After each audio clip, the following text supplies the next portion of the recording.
দেশব্যাপী নতুন কর্মসূচি ঘোষণা দিয়েছে বিএনপি। আগামী 11 ফেব্রুয়ারি থেকে সারা দেশে জনসভা করবে দলটি।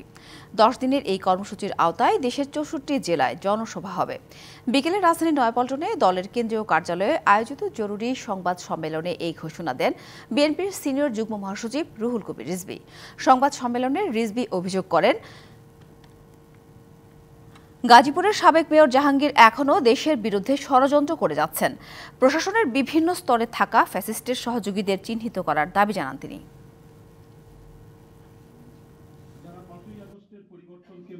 শেখ হাসিনার উস্কানিতে ইতিমধ্যে গণহত্যাকারী দল আওয়ামী লীগের নেতাকর্মীরা সারা দেশে গুপ্ত হামলা, ঝটিকা মিছিল ও গণসংযোগ শুরু করেছে।